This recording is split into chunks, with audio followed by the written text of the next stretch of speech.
Bien. Donc, l'autre fois, on avait commencé l'étude des microstructures cassantes, c'est-à-dire toutes les microstructures qui accompagnent une déformation cassante et en particulier les failles, c'est-à-dire les plans de discontinuité. Alors, on a parlé de stries de glissement. On a vu également ce qu'on avait appelé les, les écailles de glissement. On a parlé également des fentes, ici, les fentes de tension. On a dit qu'il s'agit donc de cassures ou bien de fissures en forme de fente produites dans des roches dures suite à des contraintes. Bien sûr, il s'agit ici donc d'ouvertures qui montrent une extension de la matière.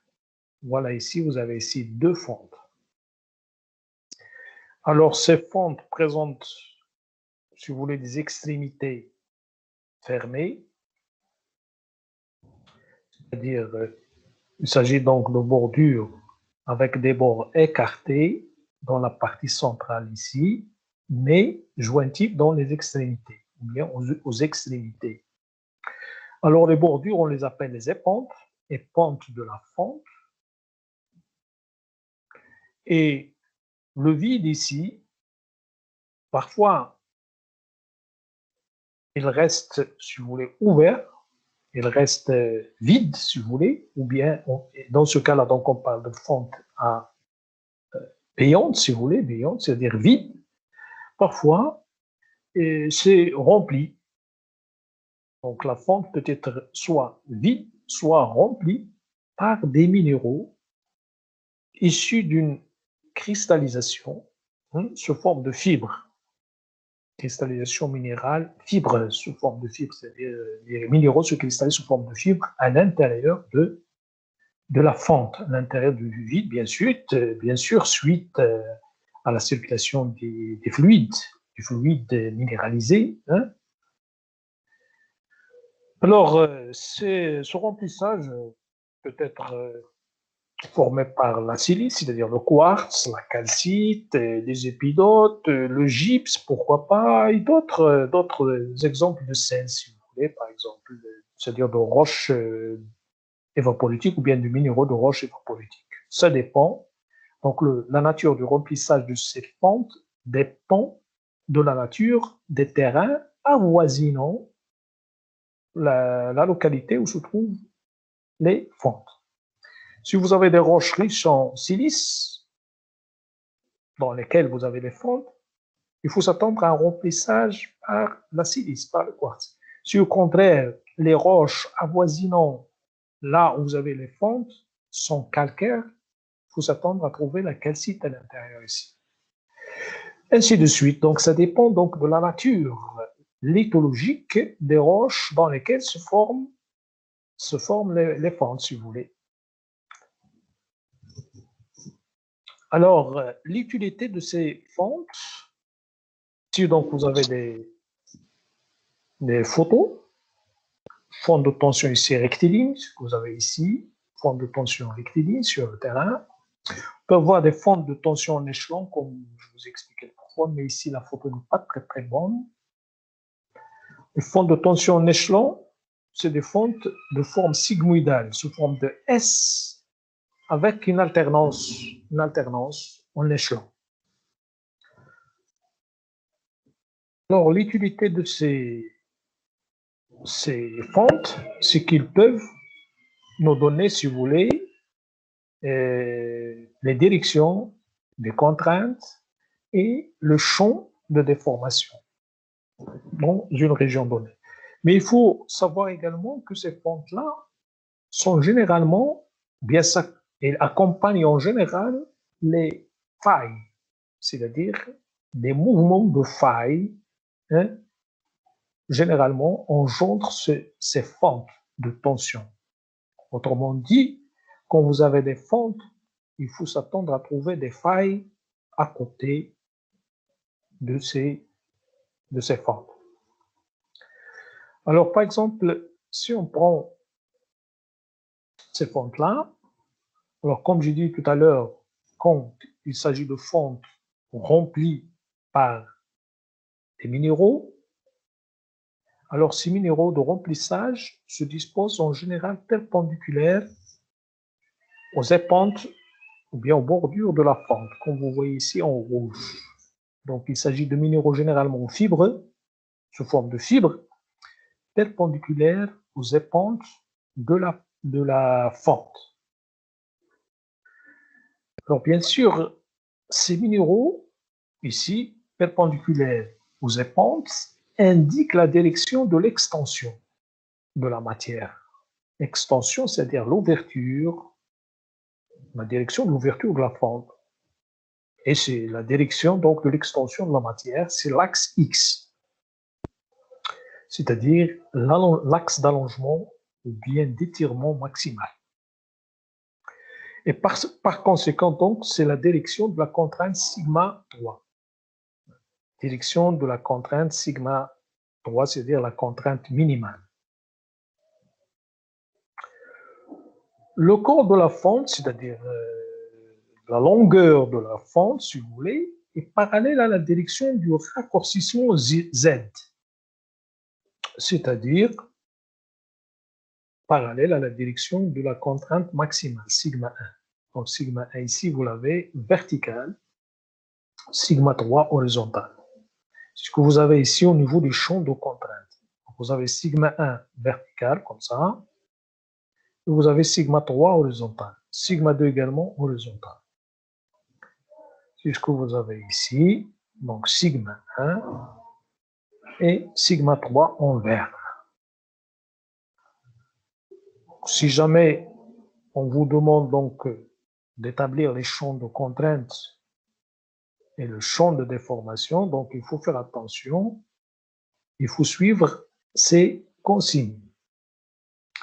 Donc toujours, je veux dire, l'ouverture de la fente indique donc la direction, si vous voulez, de l'axe d'extension X, c'est-à-dire la direction de la contrainte minimale, sigma 3. Le corps de la fente, c'est-à-dire la longueur, si vous voulez, de la fente, est parallèle, si vous voulez, à la direction de sigma 1 et à l'axe, si vous voulez, de raccourcissement Z. Ici, comme vous voyez, c'est une coupe. Hein. Ce que vous voyez sur la photo ici, c'est la coupe de fente. Il faut imaginer le corps de la fente à l'intérieur. À l'intérieur ici de la roche, le corps. Voilà donc pour le champ de contrainte. Le champ de déformation est le suivant ici, ce que vous avez ici. Donc vous avez l'axe de raccourcissement maximal Z ici, vertical, et vous avez l'axe d'étirement ou bien d'extension, l'axe X horizontal. Et l'axe Y également, il est horizontal ici.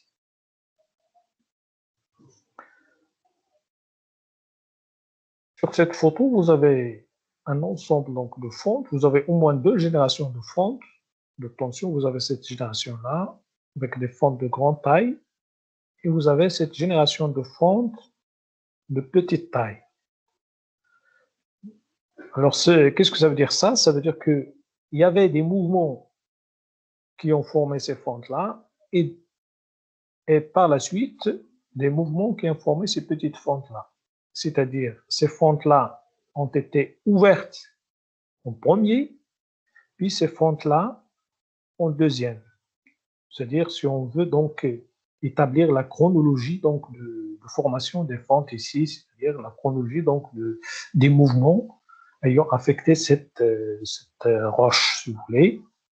Donc, ces failles-là ont été ouvertes en premier, puis après celle-là. Parce que comme vous voyez ici, le seul argument, c'est ici. Ici, on remarque que les petites failles coupent les grandes, les petites fentes coupent les grandes fentes ici.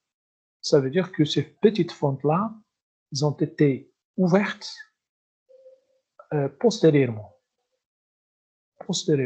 à ces grandes fentes. Comme je dis avant, généralement, bien sûr, ces fentes-là sont engendrées, sont formées suite à un mouvement de faille, un mouvement de déformation, généralement de déformation cassante, c'est-à-dire des failles. Le jeu de failles entraîne donc la formation de ces fentes de tension. Alors ici, vous avez les flèches pour indiquer le sens de mouvement des blocs. Alors pour les grandes failles ici, pour les grandes fentes ici, donc le mouvement des blocs, c'est comme ça. Ce bloc-là s'est déplacé vers ce sens et l'autre vers le sens. C'est le seul sens de mouvement qui va nous permettre d'ouvrir les fentes dans ces directions-là.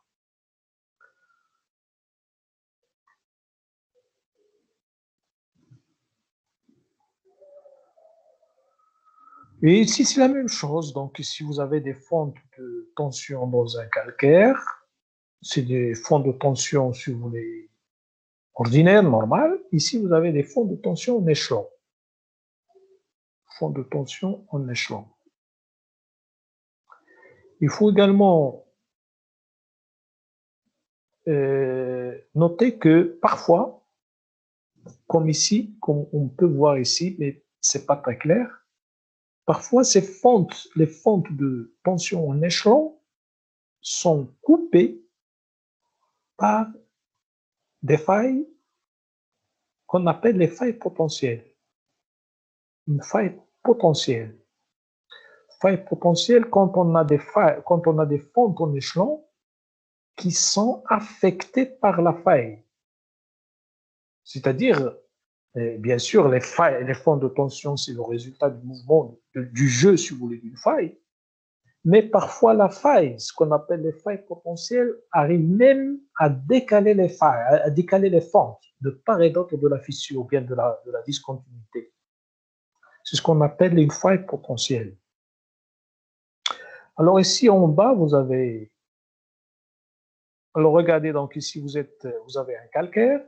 Donc le remplissage doit correspondre à une calcite. Ici c'est marqué la calcite spharétique. Calcite spharétique, c'est-à-dire sous forme de sparite. La sparite, c'est des cristaux, de grands cristaux de calcite. Parce qu'ici, vous êtes dans une région formée en grande partie par des calcaires nitrétiques, des calcaires. Et ici en bas, vous avez donc la construction, si vous voulez, des ellipsoïdes de déformation et des ellipsoïdes de contrainte.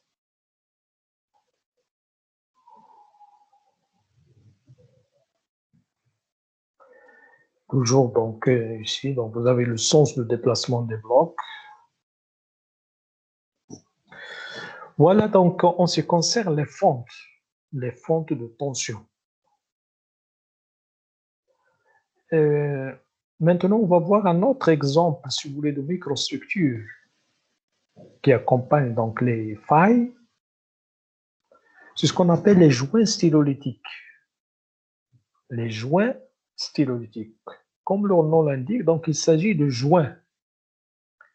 De joints. Et en général, ce sont des surfaces irrégulières, comme vous voyez ici, des surfaces irrégulières portant des petits pics, ce qu'on appelle les stylolytes, les pics stylolytiques, les pics, petites dômes, des petits pics qui s'appellent les pics stylolytiques. Bien sûr, ici, vous êtes sur le plan d'un stylolyte, d'un joint stylolytique. Ce que vous avez ici en tiré, ce plan-là, c'est le plan donc du stylolyte. C'est ce qu'on appelle le joint stylolytique. Alors, au niveau du plan du stylolyte, on peut voir ces pics stylolytiques. Mais au niveau du profil, si vous voulez, au niveau de la coupe. Par exemple, ici, on voit un trait irrégulier. Irrégulier, c'est ce qu'on appelle donc le joint stylolytique. La même chose de ce côté-là. Mais en surface, si on regarde du haut, sur le plan, on va voir des pics, des petits dômes, petites structures en relief. En relief. Ici, c'est comme une courbe, c'est comme un diagramme. À la surface, ici, on coupe, c'est comme donc une courbe. Mais en plan, bien en surface, c'est des pics. Alors, la formation de ces pics-là, il est surtout due, si vous voulez, à des changements de pression et de température qui vont entraîner la dissolution et la cristallisation des éléments, ou bien des minéraux, sous l'effet de contrainte. C'est-à-dire, quand on exerce une contrainte entre deux blocs parfois de rhéologie différentes, quand on exerce donc la contrainte, les stylolytes se forment entre ces deux blocs-là suite à une augmentation surtout de la pression et de la température dans des zones de cohésion entre les deux blocs de rhéologie différentes. Il va y avoir donc des phénomènes de dissolution et de recristallisation de nouveaux minéraux au niveau donc de cette zone de stylolite. Et on aura donc la formation des joints stylolytiques. Des joints stylolytiques. Alors ici, il faut faire attention parce qu'ici, il s'agit de joints stylolytiques d'origine tectonique. Parce que parfois, il y a aussi des joints d'origine sédimentologique ou bien d'origine sédimentaire qui n'ont rien à voir avec les joints stylolytiques. On va voir ça par la suite. Je vais vous montrer comment faire la différence entre les joints stylolytiques et les joints stratigraphiques ou bien sédimentologiques ou bien sédimentaires, si vous voulez. Alors, pour ces joints, eh bien pour les pics stylolytiques, ces pics stylolytiques ou bien ces petits dômes stylolytiques que vous voyez ici sont généralement parallèles à la contrainte sigma 1. Il indique par conséquent la direction du raccourcissement Z. C'est-à-dire, dans ce cas de figure, sigma 1 ici, il est vertical, comme ça. Il est vertical. Parallèle au pic, les pics stylolytiques. Il est vertical, donc il est parallèle à la direction du raccourcissement Z. C'est-à-dire, le raccourcissement Z ici, il est également vertical. Donc, par conséquent, sigma 3, c'est-à-dire la contrainte minimale, est horizontale et l'étirement, ou bien l'extension maximale, est également horizontale ici. Voilà donc comment se forment les pics stylolytiques et comment donc on peut les utiliser pour faire sortir, si vous voulez, le champ de contrainte et le champ de déformation.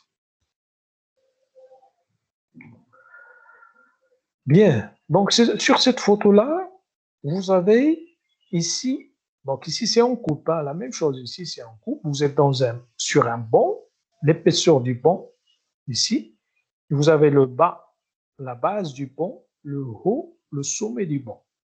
Le sommet du banc. C'est les limites de stratification ou bien les limites, le toit et le mur, ou bien les limites géologiques que vous avez, je pense, utilisées la première séance de TP pour faire les coupes géologiques ou bien vous les avez examinées sur les cartes géologiques, ce qu'on appelle les limites de terrain, les contours géologiques, mais ici on parle ici du toit et du mur d'un banc, et on peut parler également d'un ensemble de terrain, c'est-à-dire les limites de terrain, les contours géologiques, la base et le sommet toujours.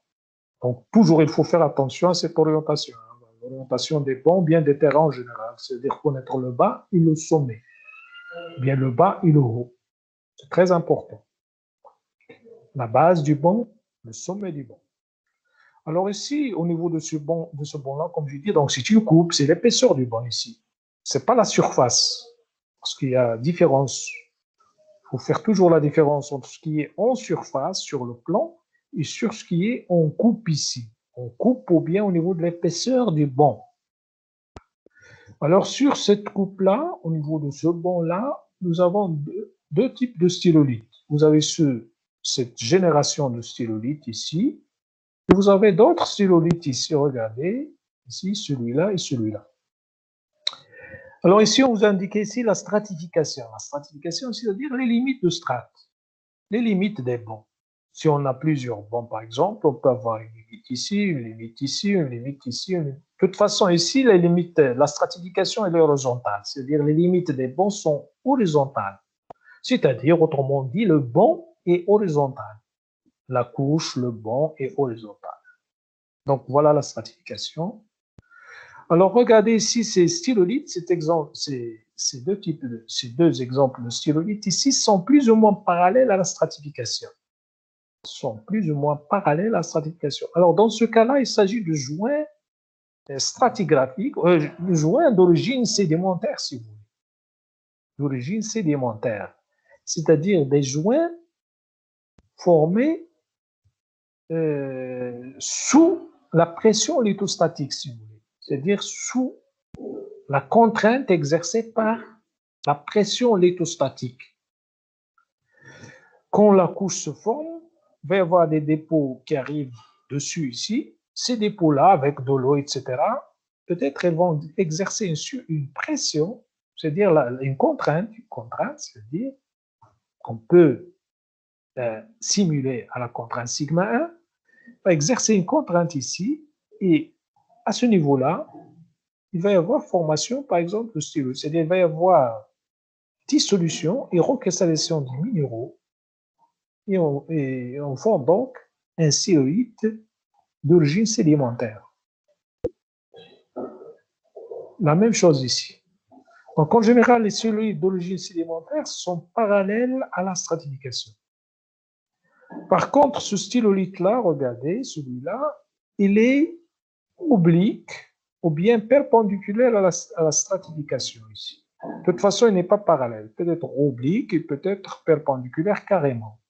Alors, dans ce cas-là, il s'agit d'un stylolite d'origine tectonique. Il s'agit d'un joint stylolytique tectonique. Généralement, donc, oblique ou bien parallèle, ou bien perpendiculaire, pardon, à la stratification. Alors, pour nous, ce qui nous intéresse, c'est ce type de stylolite, c'est-à-dire les stylolites d'origine tectonique.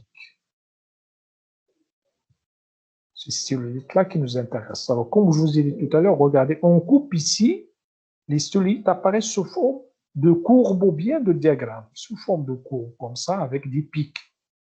Mais si on dégage ce bloc-là, on tire par exemple ici, on tire ici, on ouvre ici au niveau du stylolite, sur les faces à l'intérieur, on va voir des pics. Ils n'ont pas des courbes, c'est des pics. Alors, bien sûr, pour cet exemple de pic stylolytique ou bien de style de joint stylolytique, sigma 1, il est horizontal. Il est toujours parallèle au pic stylolytique. Et donc l'axe Z également ici, il est horizontal, c'est-à-dire l'axe de raccourcissement maximal. Et sigma 3 va être vertical. Et l'axe X également, il va être vertical, c'est-à-dire l'axe d'étirement ou bien d'extension maximale. Voilà donc la différence entre stylolite d'origine sédimentaire et stylolite d'origine tectonique. Et je répète encore, ce qui nous intéresse, nous, ici, ce sont les joints stylolitiques d'origine tectonique. Sur cette photo, vous avez un joint stylolytique d'origine tectonique, bien sûr, ici. Même si ici, On ne connaît pas la base et le sommet des bancs, mais on va considérer qu'il s'agit d'un joint stylotique tectonique. Pour vous montrer également ici comment faire sortir le champ de contrainte et de formation, bien sûr. Donc, il suffit donc de connaître la direction de l'une des contraintes, et notamment la contrainte maximale sigma 1. Alors, dans ce cas de figure, la contrainte maximale sigma 1 va être comme ça, elle est verticale.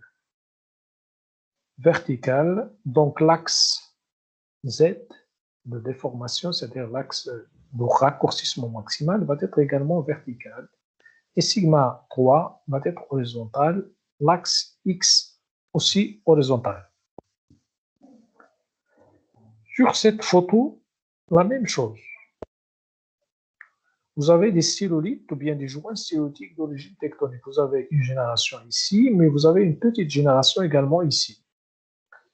Alors ici, vous avez l'échelle. Donc, j'ai oublié de vous dire ça tout à l'heure. Généralement, l'échelle des joints stylotiques, c'est en général centimétrique. C'est-à-dire, il s'agit de microstructures de petite taille. C'est généralement centimétrique. Alors, dans ce cas également, donc c'est facile à déterminer les contraintes. Donc, comme vous voyez ici les pics de notre diagramme ou bien de notre cours. Donc, ici, la contrainte maximale sigma 1, elle est dans cette direction. C'est-à-dire, elle est comme ça, sigma 1. Un peu oblique, hein? Un petit peu oblique, comme ça. Et donc, le raccourcissement maximal également aussi plus ou moins horizontal. Puis l'allongement maximal, il est vertical. Sigma 3 également vertical. Donc, c'est simple, c'est facile à déterminer, c'est facile donc à construire, c'est-à-dire le champ de déformation et le champ de contrainte à partir donc des joints stylolytiques. Alors, sur cette photo, vous avez deux types donc de microstructures qui accompagnent des failles qui affectent en général les roches compétentes, c'est-à-dire des roches dures telles que les calcaires par exemple.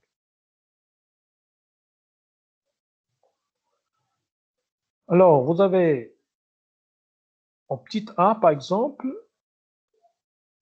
les écailles de glissement. Ça, donc, on l'a déjà vu. Mais ici, on va vous donner donc un modèle ou bien un exemple, c'est-à-dire les étapes par lesquelles se forment, si vous voulez, des écailles de glissement. En B, vous avez les exemples de stylolites, des micro-structures de type stylolite tectonique. Alors, vous avez l'état initial, avec toujours donc la création au départ d'une zone de faiblesse, ici en tiré, dans un, si vous voulez, dans un bloc de terrain, ou bien dans une région donnée, ou bien dans une partie de terrain, mais à condition que ce terrain-là corresponde, comme j'ai dit, à des terrains durs, compétents. Parce qu'ici, on parle d'une tectonique cassante. C'est-à-dire, il faut avoir donc des matériaux durs et compétents, comme les calcaires par exemple, comme des calcaires. Alors ici, vous avez un bloc de calcaire sur lequel s'exerce donc une contrainte. Regardez ici, les flèches noires indiquent, si vous voulez, la direction donc de la contrainte sigma 1. Donc la contrainte maximale en général, hein, sigma 1. Alors dans le bloc, comme je dis, la contrainte va, si vous voulez, engendrer des cassures selon donc une ligne brisée. Il faut avoir donc une ligne brisée, comme ici. Vous voyez, une ligne brisée. Et quand la contrainte donc continue à s'exercer, il va y avoir donc le glissement et le mouvement des blocs. Glissement ou bien mouvement des blocs l'un sur l'autre. C'est ce que vous avez ici. Alors, ce bloc-là, c'est abaissé, l'autre bloc c'est soulevé. Bloc monté, bloc descendé. Bien sûr, au niveau du miroir de faille, il va y avoir donc la formation de certains tectoglyphes. Par exemple, ici, vous avez des stries. On peut les voir facilement, des stries. Et au niveau de la partie de la ligne brisée, il va se créer un losange. On crée donc un losange avec des enduits de calcite, par exemple. Parce qu'ici, on est dans des roches calcaires.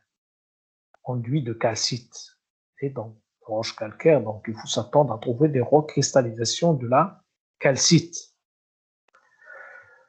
Alors, quand on regarde, si vous voulez, sur le plan de la faille, on va trouver au niveau de cette partie à enduit de calcite, c'est-à-dire la partie à forme losangique sur la coupe, sur le plan, il va correspondre à une écaille, ce qu'on avait appelé donc écaille de glissement. Toujours, écaille de glissement présente donc un bord en ressaut ou bien une zone en relief et un bord lisse. Au niveau du bord en ressaut, il faut s'attendre à trouver donc la recristallisation de la calcite. Quand vous êtes dans un domaine formé par des roches calcaires. Voilà donc comment se forment, si vous voulez, les écailles de calcite. Ou bien les écailles, si vous voulez, de glissement en général, les écailles de glissement. Alors, je vous ai expliqué l'autre fois comment déterminer le sens de déplacement des blocs à partir des écailles de glissement. Alors, j'ai dit, sur le bloc que vous regardez, toujours le sens de déplacement, c'est du bord en relief vers la partie lisse. Mais si vous raisonnez sur le bloc manquant, c'est-à-dire le plan de faille de bloc manquant, c'est le contraire. C'est de la partie lisse vers la partie en relief de l'écaille. C'est ce que vous avez, c'est ce qui est indiqué ici par les flèches. C'est-à-dire le bloc manquant, il s'est déplacé vers le haut. Le bloc ici qu'on regarde ici sur place, il s'est déplacé vers le bas. Ce qui est indiqué par les flèches ici. Voilà donc on sait que ça, donc on l'avait expliqué la dernière fois. Mais si vous avez des questions, bien sûr, vous pouvez les poser soit à la fin de cette séance ou bien au cours des séances de TD. Voilà donc pour les écailles de glissement. Pour les stylolithes tectoniques. La même chose ici. L'état initial, il faut créer une ligne brisée, comme ça. C'est presque au contraire ici. On exerce une contrainte sigma 1. L'étape suivante, regardez, il va y avoir donc déplacement des blocs sur la zone de faille, bien sûr le plan de la faille. Mais à ce niveau-là, puisqu'il va y avoir donc une pression, ça on va le voir par la suite, c'est une sorte de compression si vous voulez, mais une pression qui ne permet pas de créer un vide comme ici. Ici au contraire, cette forme-là ne permet pas de créer un vide. Ici, cette forme permet de créer un vide. Ici, non. Il ne permet pas de créer un vide parce qu'il va y avoir une pression ici, une compression, une sorte de compression, qui va donc, bien sûr, il va y avoir augmentation de la pression et température, il va donc y avoir donc une dissolution et donc recristallisation donc de certains minéraux qui vont donc donner une forme stylolytique. ici, suite donc au déplacement donc des blocs. Alors, bien sûr, ce mouvement, donc, il va y avoir également donc, formation d'autres microstructures telles que les stries ici, par exemple. Et à la fin, donc, on aura la formation de nos stylolithes, si vous voulez, stylolithes tectoniques. Et comme j'ai dit, en coupe, vous avez les stylolithes se présentent sous forme de courbe du diagramme, mais sur le plan, ils se présentent sous forme de pics. C'est ce que vous avez ici, ces pics-là, ce qu'on appelle donc les pics stylolytiques.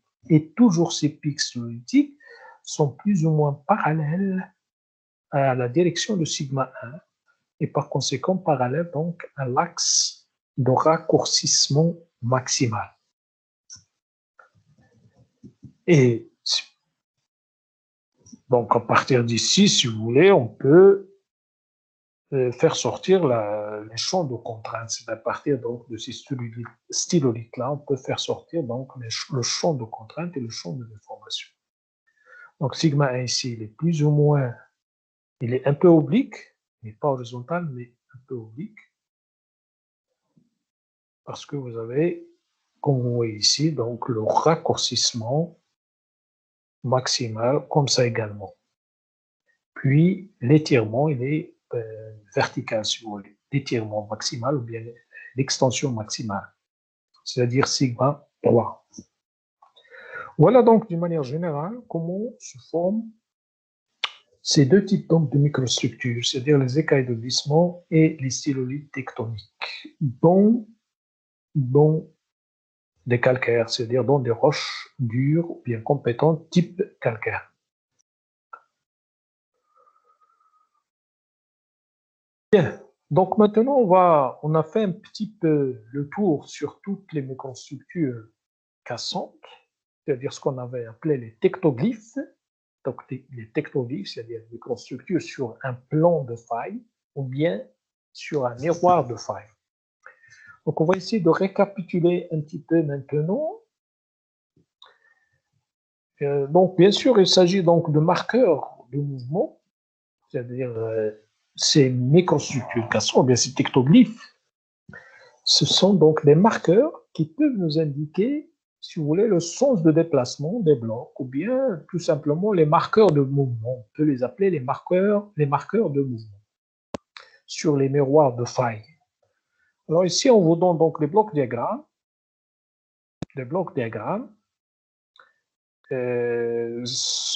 affectés par des failles.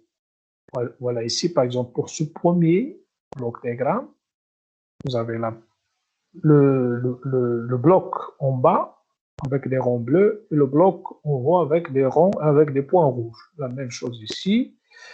Les deux types de blocs sont séparés par une faille. C'est-à-dire, entre les deux, on trouve un plan de faille ou bien un miroir de faille. Ici, on a pris des exemples donc, de failles horizontales ici. Hein. C'est horizontal, donc c'est pour vous simplifier la tâche. Donc, il s'agit donc de failles, si vous voulez, un peu horizontales, qui séparent deux blocs. Et on va essayer de voir donc les exemples donc, de microstructures qu'on trouve sur ces plans de failles, tout simplement. Parce que si, tout simplement, c'est un récapitulatif, c'est un rappel, si vous voulez, de ce qu'on a déjà vu. Alors ici, sur ce bloc diagramme, donc vous avez le bloc inférieur ici, qui s'est déplacé vers ce sens-là, comme indiqué par la flèche, et le bloc du haut, qui s'est déplacé vers la droite. Entre les deux, comme je dis, vous avez la faille, vous avez le miroir ou bien le plan de la faille sur lequel on peut voir donc des microstructures. Alors, les microstructures qu'on a sur ce premier exemple, c'est les stries. Les stries et les rayures, si vous voulez. C'est la même chose. Stries et rayures, c'est presque la même chose. Alors, parfois, ces stries-là peuvent être un peu grandes, si vous voulez. Parfois, elles sont très petites. On peut les appeler donc rayures. Alors, généralement, comme on avait expliqué l'autre fois, pour former les stries, il faut avoir des éléments durs qui vont être déplacés sur le miroir de faille pour créer les stries. C'est ce que vous avez ici. Vous avez ce rond-là, c'est comme un élément dur qui va être entraîné sur le plan de faille et va donc former la strie. C'est comme ce qu'on avait vu en S2 en sédimentologie. Non, non, c'est pas en sédimentologie, c'est pas en S2, peut-être vous avez vu ça en S5, peut-être, quand vous avez vu, de toute façon, ça, ce genre de structure, on peut les voir en sédimentologie également, en ce qui concerne les figures et structures sédimentaires.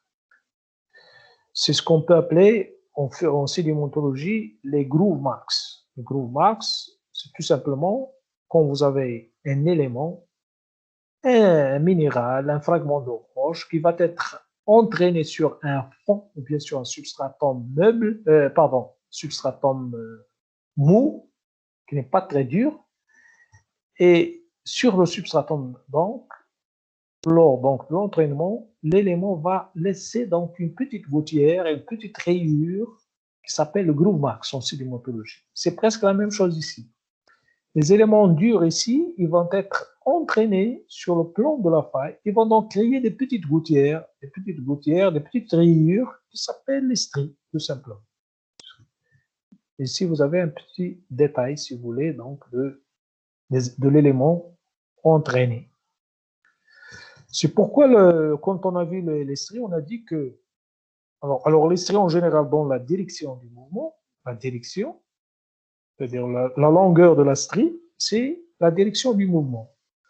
Mais on peut connaître également le sens du mouvement quand l'objet striateur est gardé sur la strie, ou bien au moins son emplacement.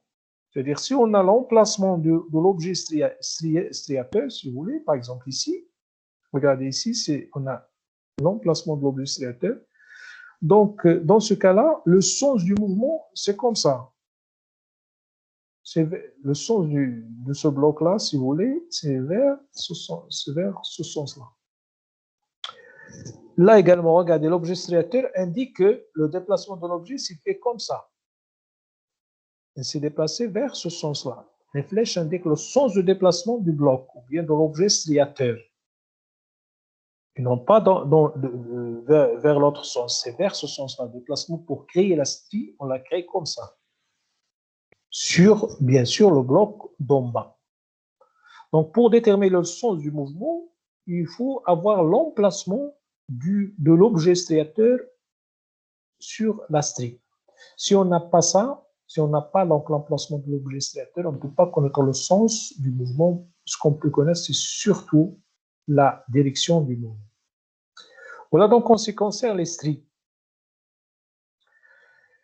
Bien sûr, on peut avoir également des rainures, comme vous voyez ici, c'est comme les stries, et des cannelures. Rainures et cannelures, c'est comme les stries, toutes ces structures-là peuvent indiquer la direction donc du mouvement. Alors ici,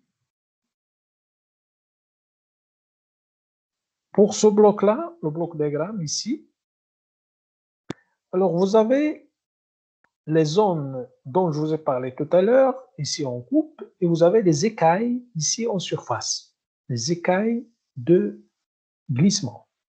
Donc ça, on l'a expliqué l'autre fois, on l'a expliqué également ce matin.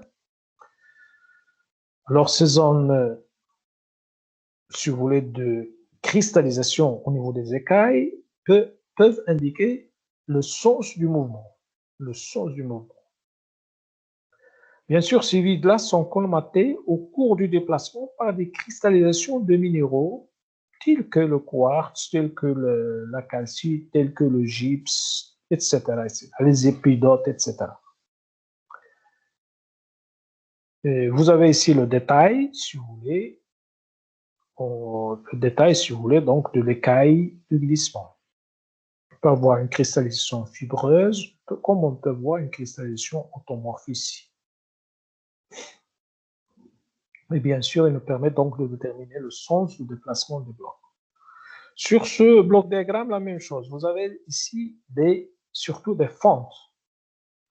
Les fentes de tension, toujours comme j'ai dit, les fonds de tension accompagnent des failles, bien des plans de failles de discontinuité. Parfois, les fentes ils peuvent être en échelon. Et regardez la faille ici, c'est ce qu'on peut appeler donc une faille potentielle. Regardez la faille, il a coupé, si vous voulez, les fentes. Il a déplacé les parties de la fente. Ici, regardez. Les parties de la fente ont été coupées, déplacées par la faille, ce qui indique donc ici ce qu'on appelle une faille potentielle, si vous voulez. Si on considère que ces fentes-là sont des fentes en échelon, la faille qui les coupe ici, on l'appelle une faille potentielle. Mais ici, il faut faire attention. Ici, regardez, la flèche ici n'indique pas le bon sens. Ici, c'est le contraire, hein, en principe. Sinon, il faut décaler les fentes dans l'autre sens. Si c'est mal dessiné. Hein. Bon, c'est pas grave. Voilà donc, ça c'est un petit peu donc, si vous voulez, les blocs diagrammes en couleur avec de la légende, mais ici c'est la même chose. Hein. La même chose. Ici vous avez la légende écrite, ici vous avez des abréviations. Abréviations. Ici, regardez, ici par exemple S stri, quoi encore? PL, le bloc, etc. Ici c'est traîné, en relief, etc. Mais c'est la même chose. Donc, ces 4 blocs diagrammes que je viens d'expliquer, et sont là. Ces 4-là, vous avez A, B, C, E. A, B, C, E. Il reste à expliquer D, E et F. C'est presque la même chose. C'est des fonds de tension.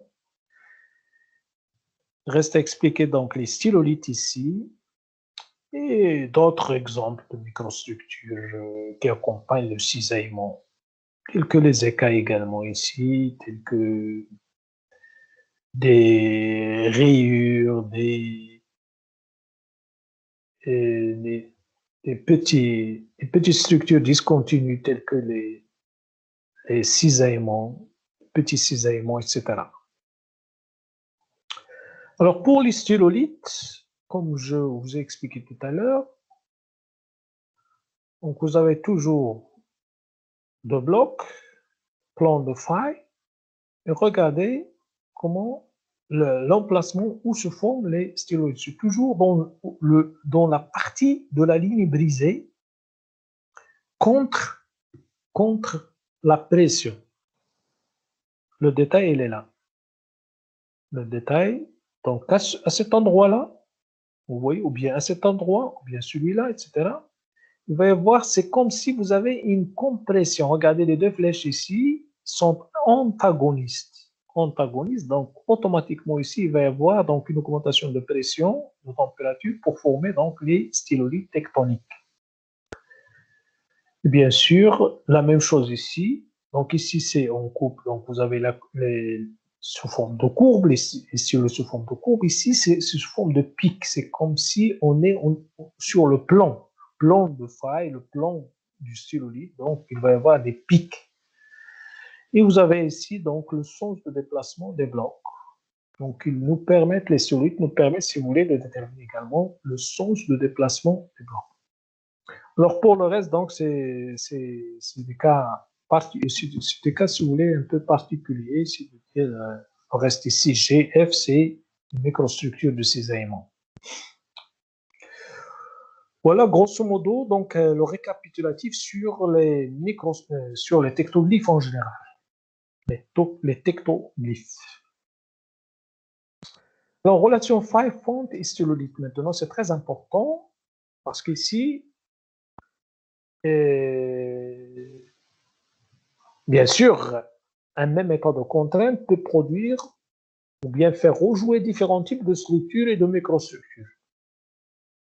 C'est-à-dire qu'il faut s'attendre quand vous avez un même état de contrainte, vous allez trouver donc plusieurs structures et microstructures. Alors, quand on analyse, si vous voulez, l'analyse des relations entre ces structures permet de reconstituer les champs de contraintes. C'est ce qu'on a déjà vu, c'est-à-dire pour faire sortir le champ de contraintes et le champ de déformation, il faut faire une analyse des relations entre ces structures pour déterminer dans l'espace les principales contraintes sigma 1, sigma 2, sigma 3 et les principaux axes de déformation, c'est-à-dire x, y, z. Alors, je vais prendre ici l'exemple de faille normale. Alors, l'exemple de faille normale, c'est ce que vous avez ici, au niveau de ce bloc diagramme. Donc, vous avez une faille ici en rouge qui déplace deux blocs. Ici, c'est une faille normale, bien sûr. Le bloc ABC, le bloc soulevé. Alors, les microstructures associées à cette faille-là, donc ici, vous avez la légende.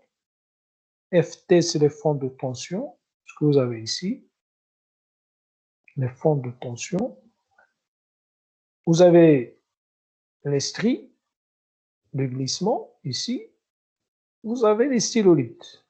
Les stylolithes ici, regardez, sous forme de pic, et les stylolithes ici, sous forme de courbe. On coupe ici. Voilà, grosso modo, les microstructures qui peuvent associer donc une faille normale.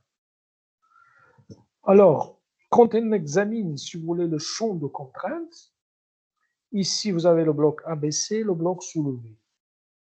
Donc ici, la contrainte maximale sigma 1, elle est verticale. C'est ce qu'on a représenté ici. Ellipsoïde des contraintes. Sigma 1 vertical, sigma, c'est-à-dire le raccourcissement maximal ici, il est vertical. L'étirement et l'allongement maximal va être horizontal. Donc sigma 3 horizontal. Sigma 2 horizontal sur le plan de faille. Voilà donc l'ellipsoïde des contraintes pour une faille normale. À partir, si on essaie donc, bien sûr, on peut faire sortir cette ellipsoïde tout en analysant donc les microstructures. Toutes les microstructures doivent répondre à cette construction. Bien. Alors, pour les failles normales en général, comme on a déjà vu, il s'agit de failles, si vous voulez, qui jouent dans un régime distensif, bien il exprime un régime distensif. Généralement, l'allongement maximal est horizontal, le raccourcissement maximal est vertical. Donc, en ce qui concerne donc l'ellipsoïde, bien le champ de contrainte. Le champ de déformation, pardon. Le champ de contrainte, je l'ai expliqué ici. Voilà donc pour les failles normales.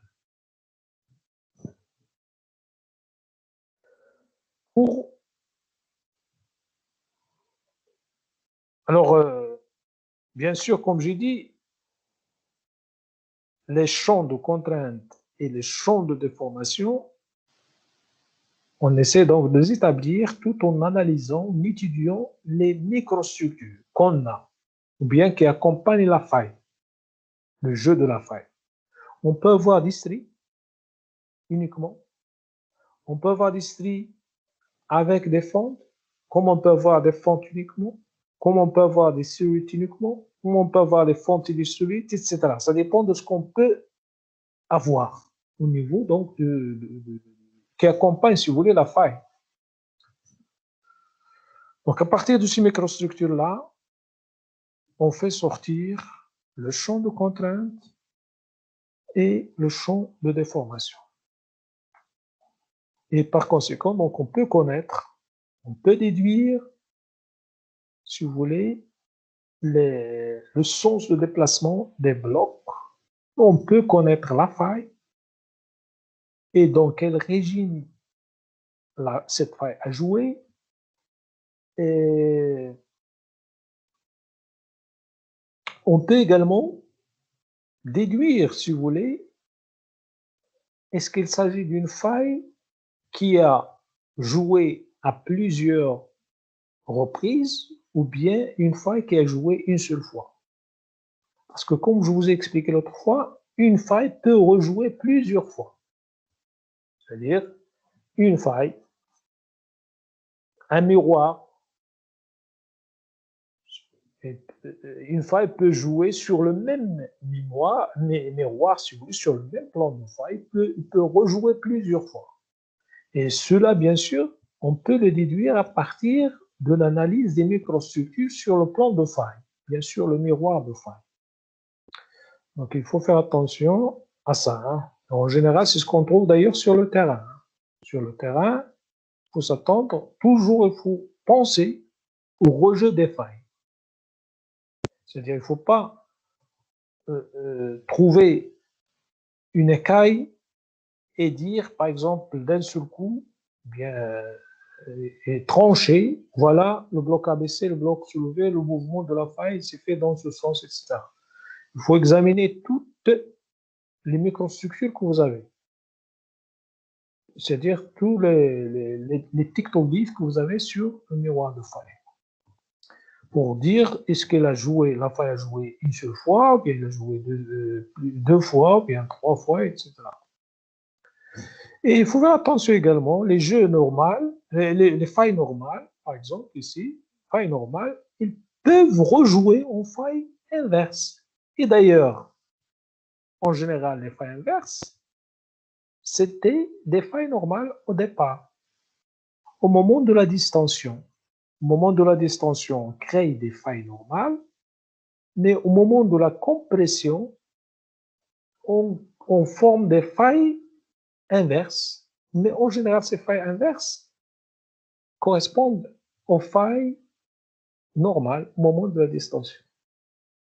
C'est ce que vous avez au niveau des rifts, par exemple. Les rifts, par exemple, au niveau de la chaîne du Haut Atlas, par exemple, le Haut Atlas, le Moyen Atlas, ce sont des bassins sédimentaires formés par étirement de la lithosphère. C'est-à-dire étirement, c'est-à-dire distension et avec des failles normales. Avec des failles normales, avec les demi-gravels, ce qu'on appelle les demi-gravels.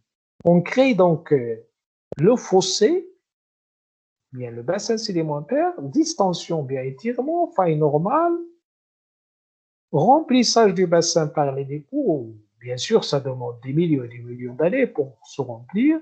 Puis après, il va y avoir ce qu'on appelle une inversion tectonique.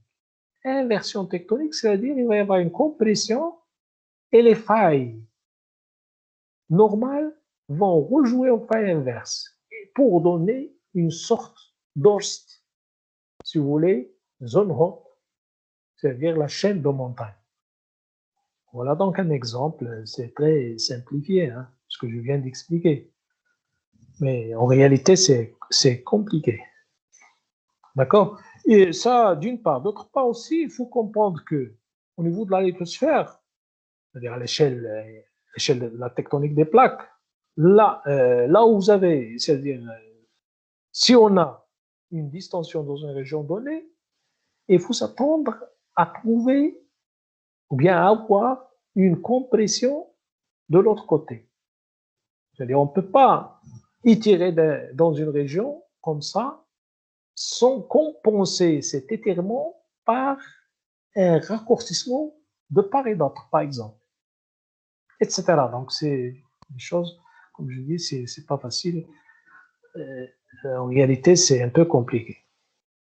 Donc, distension, compression, ce sont des choses qui s'alternent ou bien qui se jouent, qui peuvent jouer, si vous voulez, en même temps. Quand il y a étirement dans une région donnée, dans une autre région de l'autre côté, il va y avoir une compression en principe.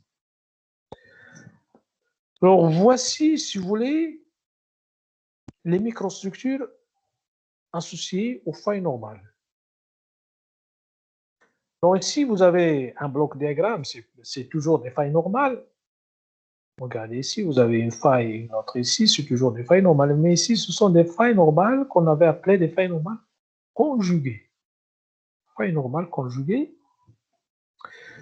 Alors ici, même champ de contrainte et même champ de déformation. Sauf ici, donc vous avez des fentes, si vous voulez, de tension décalées par une faille ici, des fonds de tension en échelon avec ici la formation d'une faille potentielle, ce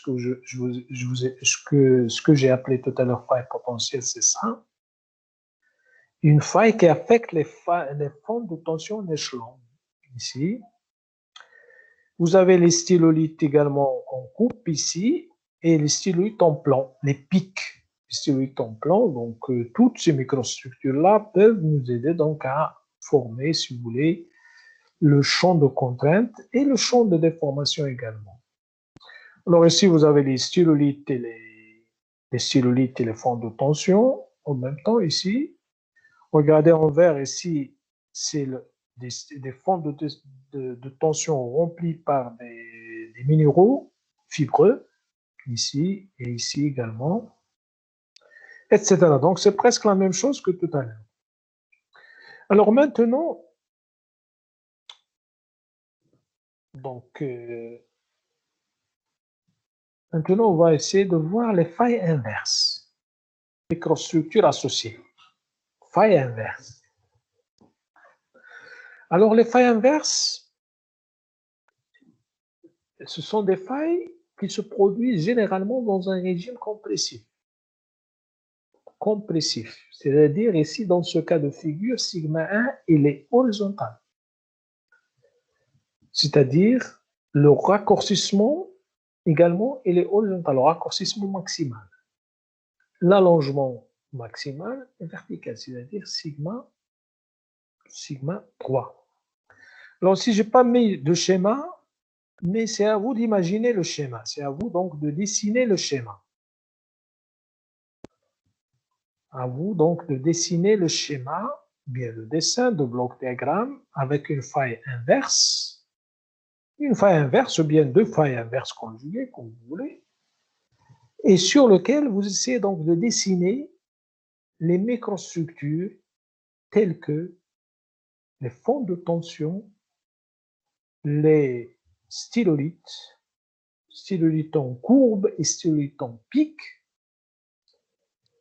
et le crochant de faille, si vous voulez. Ici, regardez, donc vous avez le crochant de faille, j'ai oublié tout à l'heure de vous expliquer ça. Regardez de part et d'autre de la faille, regardez les couches, qu'est-ce qu'elles font. Quand ils s'approchent de la faille, ils subissent une torsion. Ils deviennent courbes, les limites de couche deviennent courbes pour indiquer donc le sens du mouvement. C'est ce qu'on appelle le crochant de faille. Crochant de faille. Alors, regardez ici, quand on regarde sans connaître, si vous voulez, le sens du mouvement, on peut déduire le sens du mouvement facilement. Quand vous avez un crochant comme ça veut dire que cette couche-là, bien ce compartiment-là, il s'est déplacé vers ce sens. Comme ça, il s'agit donc de bloc soulevé. Crochant, regardez la courbure ici, elle est convexe vers le bas, ici convexe vers le haut. Donc ce bloc-là s'est déplacé vers le bas. Comme ça. Alors, je peux vous aider pour les failles inverses. Regardez ici ce bloc diagramme. Donc, il s'agit de failles normales. Si je veux dessiner un bloc diagramme comme ça, mais avec des failles normales, qu'est-ce qu'il faut faire? Alors, vous imaginez ce bloc diagramme-là qui va subir une rotation trigonométrique de 90 degrés. C'est-à-dire, je vais faire une rotation comme ça, de 90 degrés. Cette partie-là en haut, cette partie-là en bas.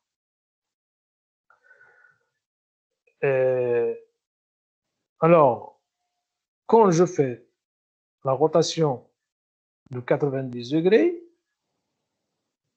et le bas, l'aurait ici, si vous examinez le bloc diagramme, vous allez voir qu'il s'agit donc d'un bloc diagramme de faille inverse conjuguée. Et alors, vous pouvez voir comment donc se présentent les microstructures. tels que les fontes, les stylolithes, etc. Voilà donc, pour vous aider, si vous voulez, pour faire le dessin, si vous voulez, d'une faille inverse avec les microstructures associées. Et à partir de ces microstructures-là, vous pouvez donc faire sortir le champ de contrainte et le champ de déformation. La même chose ici pour les failles coulissantes. Les failles coulissantes ou bien décrochement, ce qu'on avait appelé décrochement, c'est-à-dire les failles à plan vertical. Faille coulissante ou bien décrochement. Alors, dans ce cas de figure, le régime également ici, il est coulissant, c'est-à-dire le déplacement des blocs se fait horizontalement, alors que pour les failles normales, les failles inverses, le déplacement des blocs se fait verticalement. Peut se faire verticalement, mais peut se faire également donc horizontalement, latéral, horizontal, transversal, etc. Mais ici, le déplacement de bloc se fait surtout horizontalement, c'est-à-dire pas de mouvements verticaux. Alors, dans ce cas de figure, l'allongement maximal il est horizontal, le raccourcissement également maximal horizontal. Qu'est-ce que ça veut dire ça? Ça veut dire que sigma 1 et sigma 3 sont horizontales tout simplement. Alors, la même chose ici, je vous laisse le soin donc de faire un dessin de bloc diagramme avec les microstructures associées. Alors, pour vous aider, la même chose, je reviens sur le bloc diagramme de tout à l'heure, ici. Alors ici, pour former, si vous voulez, des failles coulissantes ou bien des décrochements conjugués, qu'est-ce qu'il faut faire? C'est-à-dire, il faut ramener ça à l'horizontale. Cette partie-là, il faut qu'elle soit horizontale. C'est-à-dire, il suffit donc de faire une rotation autour de sigma 2 pour rendre ce bloc diagramme horizontal, c'est-à-dire cette face-là horizontale. Et on obtient donc deux failles ou bien deux décrochements conjugués. Et vous essayez de voir donc comment sont orientées les microstructures sur ce bloc diagramme ou bien sur ces deux décrochements conjugués.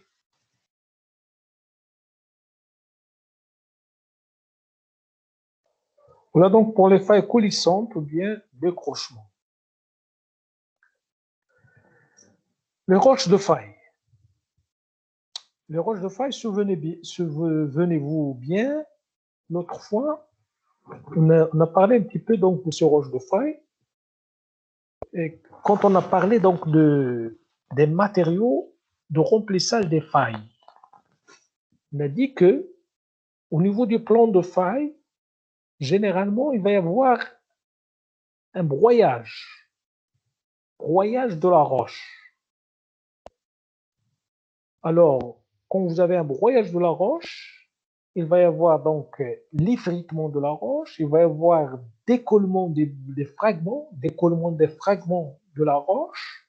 Il va y avoir également des phénomènes thermiques, c'est-à-dire il va y avoir une augmentation de pression et de température au niveau du miroir de faille.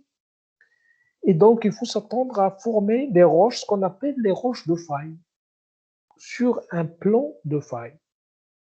Alors, les éléments réduits en petits débris anguleux, parfois sont tordus et étirés, vont former ces roches de faille. C'est ce qu'on appelle les brèches de faille. Et bien sûr, ces brèches de faille-là se forment dans un contexte de pression et température du métamorphisme C'est ce qu'on appelle le métamorphisme cataclassique. Métamorphisme cataclassique avec formation de mylonites ou bien de brèches de faille. Les mylonites, c'est tout simplement des brèches de faille. Et en général, les roches de faille sont des brèches, hein, parce que, comme vous voyez ici, ces roches-là sont formées par des petits débris anguleux, tordus et étirés. C'est ce qu'on appelle donc les brèches de faille. Comme je viens de le dire, ce phénomène définit le métamorphisme cataclassique avec formation de mylonites. Alors, on peut voir plusieurs types de brèches de faille en général. Hein. Brèches de faille en général. On peut avoir des cataclassites, des mylonites, des pseudo-tachytes.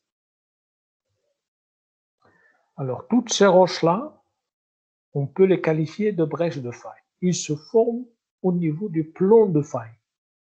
Il faut toujours s'attendre à trouver ces brèches dans les plombs de faille et à ne pas confondre avec les brèches sédimentaires. Les brèches d'origine sédimentaire, c'est-à-dire des conglomérats de type brèche d'origine sédimentaire. Ici, il s'agit de brèches d'origine tectonique qui se forment suite au mouvement d'une faille, hein, qui engendre donc le broyage de la roche, qui engendre donc le décollement de blocs, le décollement de fragments et bien de débris pour former donc des débris anguleux, tordus et étirés. Alors, ce phénomène définit, comme j'ai dit, le métamorphisme cataclassique avec formation de mylonites. Les mylonites, en général, c'est des brèches de faille, comme c'est indiqué ici, brèches de faille, cataclassite, mylonite, pseudo-tachylite, etc. Voici ici quelques photos de ces brèches de faille. Voilà, donc ici, le plan de la faille ici. Toujours, il faut imaginer, donc la photo ici, c'est sur le plan vertical. Plan vertical. Donc, vous avez ici la faille, colmatée, bien remplie par une brèche de faille, ici à l'intérieur. Ici, vous avez un bloc, un autre bloc ici. D'après les repères que j'ai ici, je peux dire que ce bloc-là, il est abaissé, celui-là, il est monté. Donc, les flèches comme ça. Donc, exemple donc, de flèche, de brèche de faille, ou bien de cataclassite. Même chose ici, sauf ici, c'est un peu vu de près, c'est-à-dire le détail. Regardez les fragments de roche à l'intérieur donc d'une matrice, ici. Donc, des fragments anguleux de différentes tailles à l'intérieur donc d'une matrice. C'est à l'intérieur donc d'une faille, c'est-à-dire du plan de faille, plan d'une faille.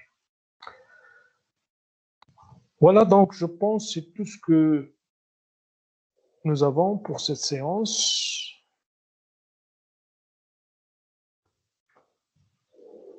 On va donc s'arrêter ici. Et c'est ainsi donc termine le cours. Et on va passer maintenant à voir si vous avez des questions.